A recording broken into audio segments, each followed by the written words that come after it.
Let's go to Cambridge, Massachusetts, and speak to Emily Channell-Justice, who's the director of the Temety Contemporary Ukraine program at Harvard University's Ukraine Research Institute. Emily, thank you so much for your time.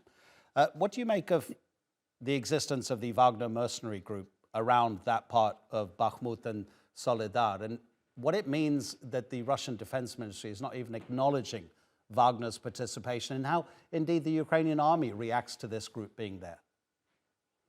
Well, we've known for some time the importance of the Wagner Group in fighting these battles for Russia. What Russia really needs right now is some success on the battlefield. This is partly because of what we anticipate to be a renewed mobilization within Russia, renewed attacks around Ukraine, a renewed front potentially being organized.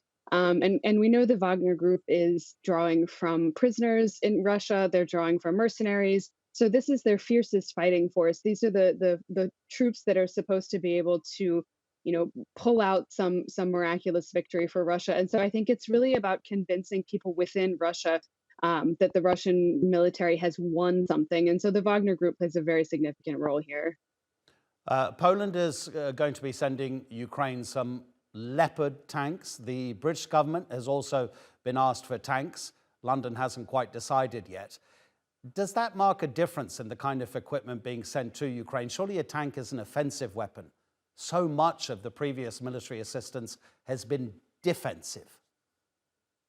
Right. And these tanks are things that Ukraine has been asking for some time. And to some extent, this is about taking back some of the territory that Russia has occupied since February 24th and even before that. So these tanks are essential not only to protect the Ukrainian forces that are fighting in these very hot locations, and they hopefully the tanks that Poland is deciding to send will encourage Ukraine's other allies to continue to send this type of equipment.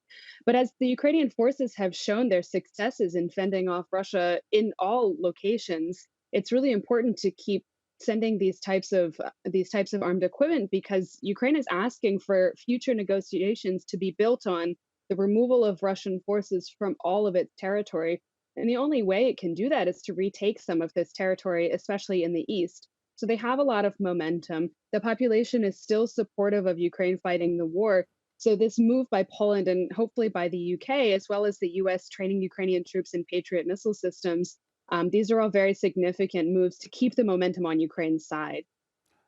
Is it at all meaningful that Vladimir Putin has replaced the man in charge of the fighting in Ukraine? Sergei Surovikin was only appointed a few months ago, and now he's being replaced by Valery Gerasimov. It's very hard to say. Like all the shifts in Russian leadership, we don't really know how significant anything is. Because it's so closed to any sort of outside information. This could indicate a new strategy from the Russian side. We've also seen evidence of more troops massing in Belarus. So, like I said, it could be some indication that there will be a kind of renewed push around Ukraine. It's hard to say. I think the most optimistic version of this is that there's a fracturing among the political powers in Russia that could open up some places for Putin's removal.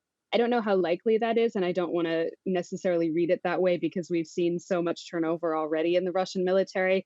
I think it's more likely that it's a sort of shift in policy that potentially might indicate the likelihood of a future push, perhaps around the east, perhaps around the north again. Emily Channell-Justice, thank you so much indeed, Emily, for the analysis. Thank you so much for having me.